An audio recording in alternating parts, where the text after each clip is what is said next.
বিশ্ব বাণিজ্য যুদ্ধের আগুনে ক্রমাগত ঘি ঢালছেন মার্কিন প্রেসিডেন্ট ডোনাল্ড ট্রাম্প। মঙ্গলবার রাতে হঠাৎ করেই কানাডার ইস্পাত ও অ্যালুমিনিয়ামের ওপর আগের 25% সঙ্গে আরও 25 শুল্ক আরোপের হুমকি দেন, যা বেড়ে দাঁড়ায় 50%। কিন্তু কয়েক ঘন্টার মাথায় অতিরিক্ত 25% শুল্ক স্থগিত করেন ট্রাম্প, যার তাৎক্ষণিক এর ব্যাখ্যাও দেন তিনি।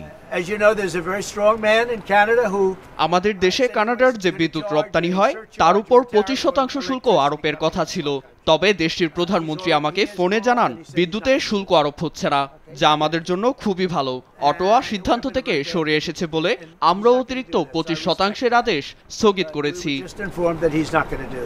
তবে কানাডীয় পণ্যের পূর্বের 25% মার্কিন শুল্ক বুধবার থেকে কার্যকর হয়েছে, ফলে এ নিয়ে ক্ষোভ রয়ে গেছে অটোয়ার।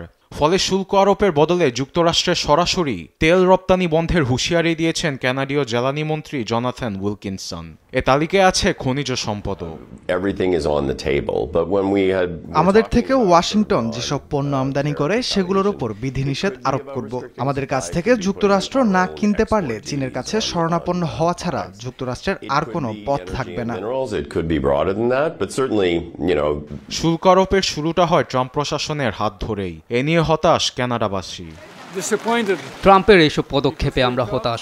সে ধোঁকা দিয়েছে। ভেবেছিলাম আমেরিকা আমাদের বন্ধু। এখনো বিশ্বাস করি মার্কিনিরা কানাডিয়ানদের বন্ধু। তবে প্রেসিডেন্ট যে কাজ করছেন তা একেবারেই অনুচিত।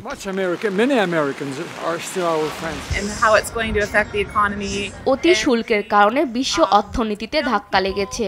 এতে তরুণদের কর্মসংস্থানের উপর ব্যাপক প্রভাব পড়বে।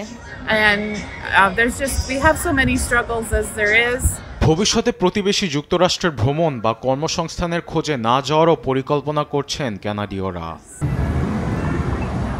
আরবেদ আফসার, নিউজ ডেস্ক, দেশ টিভি।